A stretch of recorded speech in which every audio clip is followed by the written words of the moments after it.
Welcome to the Clock Tower. I'm Brandon, and today we are looking at 7 Deadly Sins, Revival of the Ten Commandments. So we're about a month out from the release itself, and with the full list in play and lots of different deck builds out there, there are 2 builds that I really wanted to take a look at today and really kind of focus in on. And I'm going to kind of structure this a little bit different than I have structured these in the past, really highlighting some of these profiles that are going to be really important and how the decks function throughout. I'll flash it here at the beginning, but then I'm going to have it also repeal it at the end as I kind of break down some of these profiles a little bit more, how they function together as opposed to just as individual cards. So we have the Escanor build. This is your 6 Stocksoul 2 choice build. This is pretty standard for what you'd expect from this kind of build. I have some of my own little pieces on it that I think are a little bit more interesting and a little bit more helpful for different stages of the game. I'll go into that in a second. The other build is the 8th Standby build. These 2 builds are kind of being the big ones to really kind of go over, but also how impactful these 2 different builds could be. Looking at the Stocksoul choice build, there's some really key profiles here that really make this deck function effectively. Essentially, there's 3 different combos, right? We have the level 0 combo, which is essentially a half cigarettes. Mill 1, salvage a character equal to that level or lower. Notably, it's on climax placement, so it happens at the beginning. Your character can be in the back row for that to happen, as you would want with a Brainstormer. It's a very synergistic card. You can just throw it down there, boom, go. Slam climax plus a card. Realistically, you're not going to be doubling this combo very often. You'll kind of be able to slam the climax when able to, and just kind of replace that card in hand. You'll be able to get a 0 out of the waiting room minimum, and you really need a 0 for that discard at the top. So you can essentially just slam Soul throughout the game with this card in play. Notably, it's also a Stocksoul. You're removing a card from waiting room, putting it in stock as well, so that way you can just kind of filter out some of these 0s. It is on a level 1 or lower Stocksoul, so it's just being able to get some of these 0s that you don't need anymore into your stock. Pretty effective combo. Second combo being the 2-1, that comes down level 1 if you have 4 more. As long as you have the trial, at the beginning of Encore step, you can remove the climax off field, salvage 2 characters into your hand. The climax itself being, again, a Stocksoul, this time stocking yellow cards. So you're level 1 or lower, you're really getting rid of all of the other cards you don't need, typically green or red. So you're able to kind of filter a little bit your own hand, getting the cards from waiting room. By the time this comes down, you're looking at level 1, which is probably late into your deck anyway. Most of your deck is going to be in waiting room. Salvaging characters makes a lot of sense here. Notably, you can only do this once, so you can only maximum have one of this effect go off because you're removing the climax from field. So you're constantly playing these climaxes that have a very limited potential as to what they can actually get. Typically, you're using the level 0 climax combo to get 0s into hand. You're using the 2-1 to be able to get your bigger cards into hand. So that way, when you get to your level 3 game and you have the Escanor down, the pay 1, pitch to the specific card, the Escanor Master of the Tavern, to be able to turn that soul damage into essentially burn 1s. So you're splitting the damage that you're already planning on dealing, allowing you to kind of power through your opponent's deck as opposed to trying to manipulate your opponent's deck in some way to stick your damage. This is rather effective in doing that, so being able to swing for higher amounts of damage makes a lot more sense, hence the 6 Stocksouls. So when we trigger the Stocksoul, that gets added on. It could potentially be dealing 6 damage up to a maximum cap of 6 damage per Escanor you have on field. So you could deal quite a bit of damage at the top, potentially if you're tri-fielding this combo at the top, and you're able to trigger Stocksoul on all 3 attacks, which is, 1, crazy insane, and you have the additional +1 soul for whatever reason, you're looking at 6 times 3, which is 18 instances of burn 1s. 1, crazy. 2, that's a lot of damage that could potentially go through, especially if your opponent is compressed. Say they are even 8 out of 18, you're sticking 10 damage on them, right? That's enough to close from 3-0. 3-0 has been kind of the number that we've been looking at to try to figure out what does your deck do and how effectively can it close out your opponent, right? So essentially, once they hit level 3, how effectively are you able to close your opponent out? This says a lot. This says very effectively you're able to do that, especially with other tools to be able to maximize those turns and maximize the top end, right? We have cards like the Gil Thunder here, be able to look at the top 3 cards of your deck, arrange it so that way you get the soul triggers essentially in the right order. That way when you trigger an attack with Escanor, you're being able to maximize the amount of burn 1s you can potentially do with that. and it removes one of your opponent's characters, so you have that direct lane as well, potentially gaining soul that way too. So you could have potentially base 4 and then trigger the 2 soul with 6 in a lane with that card in play. Does that sacrifice for one of the lanes to be able to use this combo in? Yeah, it does. But if you're able to effectively make sure your damage gets through, it's not going to matter, right? Because you want to close your opponent out from 3-0. Especially going forward, if your deck has a hard time closing from 3-0, going into a decent compression, it's going to be very hard to win games consistently, especially with decks getting more and more of a reach as a top end. Having decks that can close that gap are becoming more and more important when playing the game, as well as being able to continue to advance further. It is worth noting that the Escanor top end also has the statement saying that this damage is not damage caused by an auto effect. So cards like Meliodas don't cancel it out. So Escanor is able to get that damage through regardless at the top. So definitely a deck to be very aware of going forward, as it will be very problematic. So game plan going forward, you're slamming climaxes all the way through. Essentially every turn you have a climax, you slam it just to help generate those resources continually back to hand, continually pushing out soul damage, so you're constantly pushing, constantly moving, constantly dealing damage, right? With that in mind, there are ways to also then help ease the cost on your end, because you're kind of pushing, trying to push damage, push for a quicker game. You can respond with a quicker top end as well, because the top end, if you're in Tri-Field, this only requires 7 stock. So that means in the mid game, you can use stock elsewhere, or because you're trying to rush the game a little bit by slamming climaxes every turn, having some costless cards to be able to place on field and slam on field helps you get those resources ready to go quicker. To help ensure that, we have cards like the Druid Chief Zenari, which paired with our 2-1 allows us to be able to move in the direction of getting cards on field cheaper. If Druid Chief Zenari is in memory, your 2-1 combo becomes free to play from hand, and the way of getting it to memory is by climax swapping for the climax you want with that Meliodas. Swap out the climax, send it to memory, get the climax you need. Because the combo, you only really need a single lane of this combo, there's also this 1-0 Meliodas that goes along with it that can essentially pair with itself. If you have another copy of it on stage, additional 500 power for every other, so it sits at 6-5 at a full field. And on attack, look at 2, choose 1 to attack with, so you can choose your own trigger. So you can also then filter out cards you don't want in your stock, aka climaxes early, so you can kind of get into that kind of more compressed state quickly. Additionally, on play, you can also ditch a card to get another copy of this card and spawn it onto stage, so that way you can kind of repeat this over and over again. Running a Salvage Brainstorm to be able to get this card back from waiting room, you can then use this to search out another copy of it and play it again on the following turn. It also helps filter out cards you don't want in hand, especially with the Escanor being able to effectively plus 2 cards to hand, but not necessarily cards you want. You can use this 1-0 to help filter out some of those cards, get the cards on field that you can use. All of a sudden, your field is sitting at 6-5. If you have the 1-1 back row 7, to be able to constantly push that damage you're looking for. To help make the top end cheaper as well, especially if you're trying to still do that top check rearrange. And we also have the Climax Swapper King for a special someone. On play, look at the top 2 rearrange, and then is also pay 1 Climax Swap. Using this card to be able to help get your choice in at the top, especially because we only run 2 copies of the choice, that might be the most difficult thing to grab out of this. But having the Climax Swap here in play definitely can help arrange for some of that as well. The other pieces that kind of go alongside this, looking at the list a little bit more fully, we do run the Gil Thunder. This is your 3-5 chaser. It also helps marker a card. It also won't marker a climax, so that you can kind of use this to pair with your Brainstormer and dig an extra card in to help then get to the next Brainstorm. This is a pretty good level 0 oversize to help effectively win some board at 0. We do run Bond for a special someone. This is on play mill potentially, as well as on reverse mill. This is your on reverse Rize. Look at a 3, choose 1, add to hand, discard 1, so another hand filter tool. But also helps you mill through your deck just a little bit more. We only run this as a 1 of in this deck, but you could pump up those numbers a little bit as well to try to get that additional mill. You could also run the Cheery in this spot as well. For me, especially with running 20 level 0s in this deck, this also means I could filter out a card or filter 0s into my hand for further turns.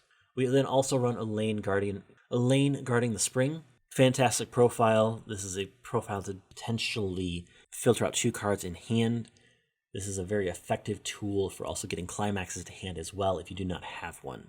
We run the 1/1 back row to help with power, but also additionally when you play a climax, you can pump one soul if you mill a level 1 or higher card.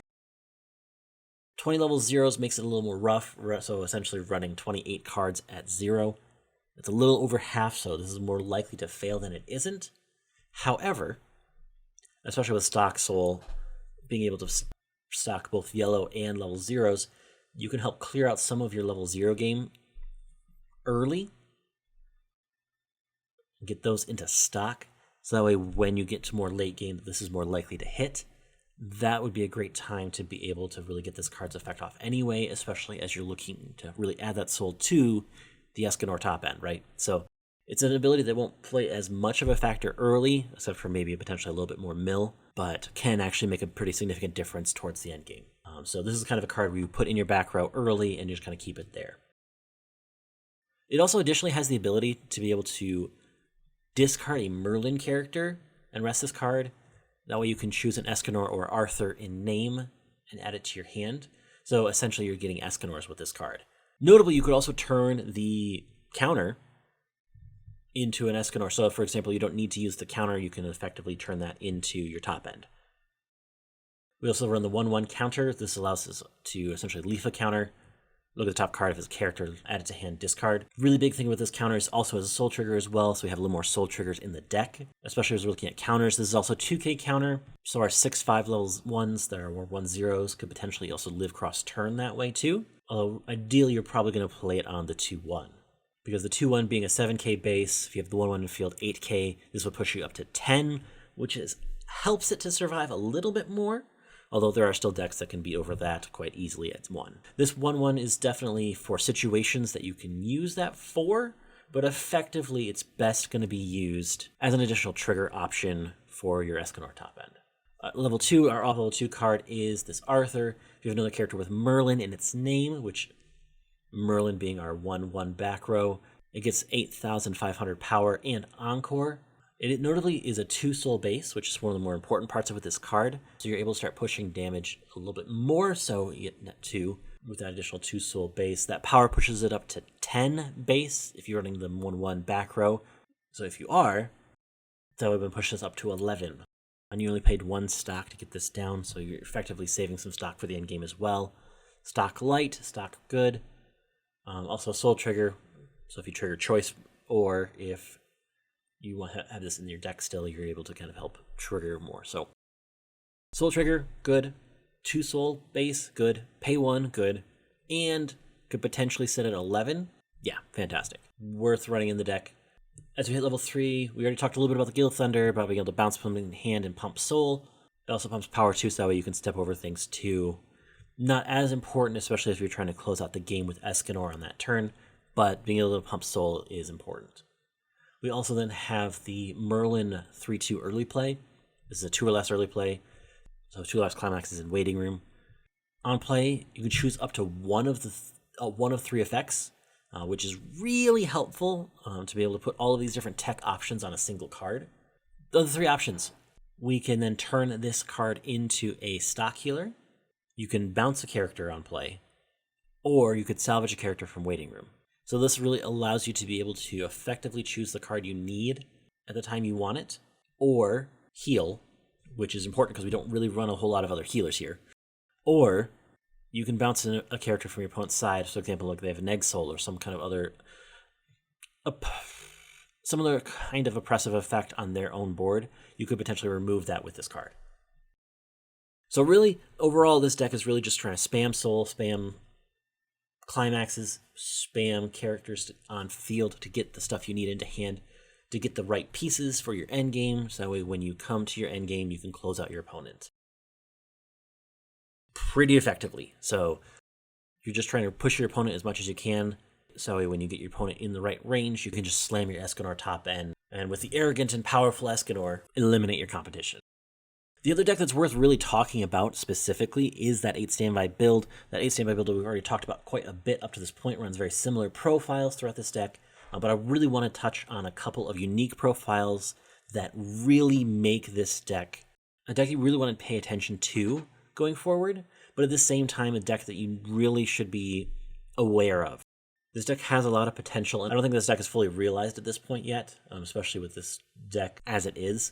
But I'd be really curious to see how this deck continues to perform as we get into spring. This is the one that I'm keeping the most eye on as to what is the actual ceiling of this deck. Notable profiles from this deck are essentially this 1/1 Elizabeth here. We've seen this profile before with Yoshino in Data Live. It is 500 power bigger than Yoshino from Data Live, which is actually, I think, notable because this can beat over zeros, whereas Yoshino would have to have additional power to potentially beat over some your 3/5 zeros. And I think that makes a significant difference here because it forces your opponents to play a little bit differently when this card is on field, right? They have to be able to respect this card or else they're going to lose to this card alone, right? Field swap anti-change bomb that sends it to stock can be very oppressive, especially if you're having this on different spots of the board. You can effectively move standby targets from the back row to the front. You could use this to potentially pay 1 encore to save characters with this card on field. It can be a very powerful card when used correctly, and I think that there's a lot of tools in this deck to make that happen. That's because this is a very, very board-based deck. You're really all about this kind of constant movement of cards, both from hand, from deck, to get it into waiting room so that way you can kind of spawn these out with the standby triggers. I think having this card on field also stands up to a lot of other standby boards and forces opponents to behave somewhat differently around this card, allowing you to gain some advantage that way too. Notably with this deck as well are the 2 main combos and then the mid game. Starting at 0, this combo back from the dead to be able to spawn this 2/2 back to your hand is very strange, because normally you want the 2/2s on field, right? Normally you're trying to work through your hands and try to get all of these 2/2s out of your hands into your waiting room as often as possible to spam them to stage. And then once you hit level 2, they're basically useless, right? That's kind of the idea behind it. But we have a lot of cards with pitch a character or pitch a card effects. Having this 2/2 constantly brought back to hand with standby on play becomes an additional card in hand that you can pitch out to get other cards into hand. So it's definitely a way to help keep a maintained hand size, which is a really strange effect because the additional part of this is the brainstorm is remove a character from stage and rest this card. So you're not paying stock for this brainstorm effect to mill 4 and then look it up to 3, choose 1 for each climax triggered there. So it's a very unique brainstorm profile, but you could also use this to clear up spaces on your board for standby triggers to be able to get those bigger pieces onto board and not feel like you're wasting cards necessarily because you're kind of using it up for that brainstorm. So you're still kind of getting stuff out of those cards even if they win their boards longer than they're needed to. It's a very odd card. If you're falling behind in the game, this card doesn't necessarily help you get back up in the game as easily as some other things do. You can pair this with things like the Escanor Master of the Tavern that we talked about earlier and have both of those effects go off at once for effectively pay 1, clock yourself 1, rest this card. So just worth noting that those interactions can happen and definitely make for some interesting situations because you could definitely minimally go through 6 cards, but you could also potentially go through half your deck with just that simple interaction there. So it definitely allows you some interesting combinations of cards. For me, what I found the most effective and most often used was actually pairing it with the Elaine Guardian of Spring, because I would play the Elaine, be able to filter out 2 cards in hand, and then sack off the Elaine and to be able to stand by over that same spot the Elaine was. So it just allowed me that additional filter piece on board without having to play over a bunch of cards as well. So I found that very effective in continuing to play that way. Looking at other different pieces as well, the other parts of this, the level 3 combo, specifically looking at how when we stand by this in as early as 2, you can pay 1, pitch 1 to stand the card, mill 4 off the top of your opponent's deck, and put a card into their memory. Typically, you're looking at pieces like Climaxes. Climaxes are fantastic cards to get rid of out of your opponent's deck. Or if there's a specific card that they have to have and they run it as a one-of or a tech piece, and you know that because you've seen it through their deck by this point, hitting level 2, removing those can be pretty key as well. I think Climaxes are more effective here because they potentially allow more burn damage to stick, or help your vanilla swings to stick more often. And the fact you can do this as early as level 2 is important as well. The other real package that goes alongside this that I think is very important to note what makes this deck work, is this Meliodas to the rescue compared with the Elizabeth Sacrifice Herself and the new combo Elizabeth Strongheart. I recognize that it's 3 cards all at once, and that's what's going to also make this deck a little bit more odd, is having these 3 cards in play in the midst of a standby deck. Because Meliodas, combined with the Elizabeth Sacrifice Herself, is anti-burn at a massive power line, right? So like you have quite a few cards in play, you have quite a few cards of what you're trying to do, you have quite a few cards doing what you need to do at a certain point. Having anti-burn online as early as 2 in those specific lanes are a pretty powerful thing to be able to help deny your opponent's swings at you, especially if they're trying to deal additional damage that early on anyway. But sitting that power threshold wise as well, with both of those pieces in play, you're looking at 14,000 power without backups, which is pretty significant as well. Combine that with the Neg Soul backup, which allows you to additionally in those lanes take away 2 soul in the mid game, I think is also pretty powerful as well, because you're playing essentially the Neg Soul game without having to rely on combos to make that happen. And you can also choose the timing of those effects as well. So essentially you're shutting down a lane in the mid game early. And being able to have that online and available as you get into the end game too, I think is important too. Because notably, the end game combo you can only really do once, right? Because it's only with the card brought in through standby that you can use the effect on. So your other 2 lanes become much more open, which allows you to potentially also run the Neg Soul alongside that to potentially deadly effect.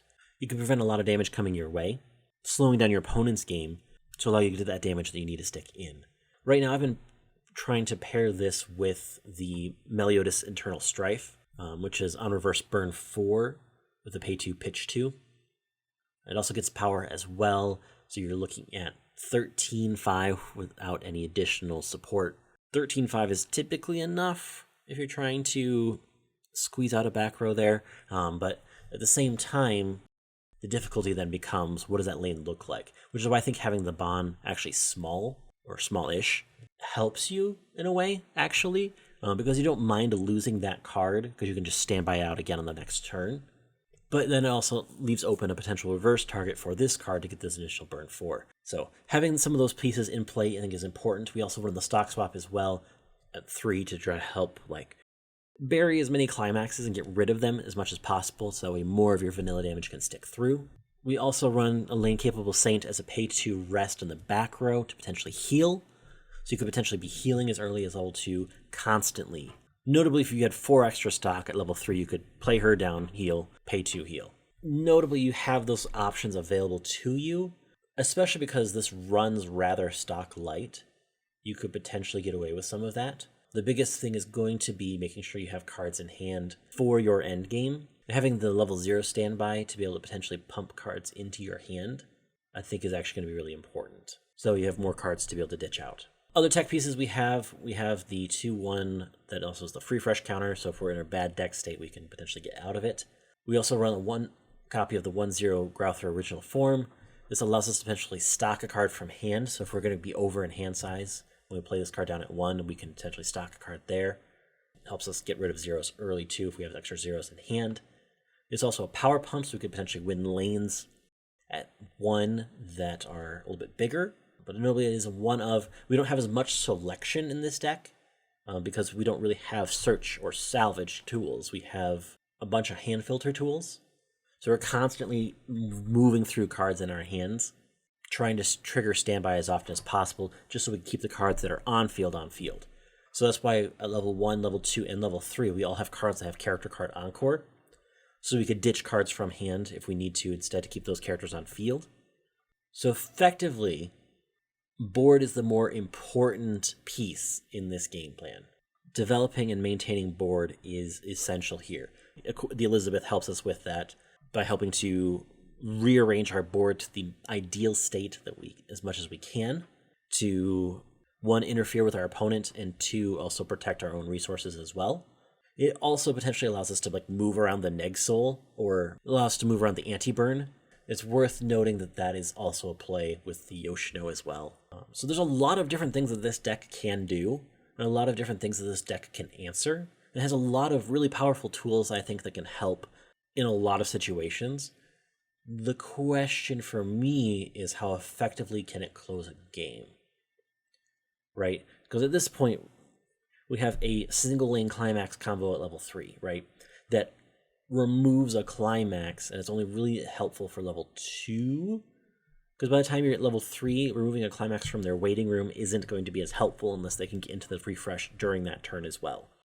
So really you're looking at this burn 4 that you can kind of pay alongside the climax, and that's fine. Or you're playing harder into the anti-damage, anti-burn, you're not doing anything to me kind of game plan, which you could do as well. Defensive top ends don't have nearly the same track record as offensive top ends. That offensive top ends tend to win out in those matchups. But I think removing climaxes with the combo, pairing that with the potential burn 4, could be enough to do the damage you need to do to close out a game, combined with the defensive tools you already have as well. That while playing into the more defensive top end, you're not losing your offensive potential, I think is the big thing that this deck offers and is worth looking at. We have a couple different potential defensive top ends in Weiss, especially going into this next season. I would be curious to see how well they do in comparison to a lot of our more offensive top ends. So this is the deck I'm looking the most at the moment, trying to figure out what does that deck look like going forward, and if there's actually some long-term staying power with this deck. So definitely an idea to keep in mind, definitely things to try out, right? We have lots of different top ends. We have a lot of different content creators that have put out different things with these kinds of decks. Darcy did an 8 standby deck specifically. Tressa's did quite a few looking at all the different potentials of 7 Deadly Sins and kind of broke those down into great detail. Pittsburgh put out a deck tech as well with this set. 3-6 Cancel had a set showcase with this thing as well. We have quite a bit of content out there for 7 Deadly Sins. So there's definitely a lot of potential and a lot of things to try out and worth looking at as the set continues to make its way into our locals and makes our way into the scene as a whole. There's definitely a lot of good things here and definitely a lot of things worth checking out. With that in mind, I recognize I talked your ear off. We're going to be looking at the 8 standby version of this deck on Thursday. We already had some gameplay a little bit with Escanor last week as we previewed some of the decks from the stream that people were able to build as a part of a donation goal to help raise money for charity. Blown away by the generosity of the Weiss community. So Thursday, we're looking at a gameplay video for this. Next week, we're going to have another clock talk. We did get some clues, actually, from Weiss Twitter about some of the stuff that's going to be coming out because we have an English stream coming up during Worlds. So if you're going to be paying attention to that stream at home, or whether you're going to be there in person, it's going to be interesting to see what's going to happen from some of these sets. We are excited for some of these sets coming out. And then on Thursday of next week, we're going to try to continue out and get some more of those games in as well. Trying to get some more of those decks in play as well so we can kind of showcase some of the decks that people put together to have us play on stream or to potentially play it here in way as a thank you. Thank you guys for being a part of the stream and being a part of that. We'll catch you in the next one.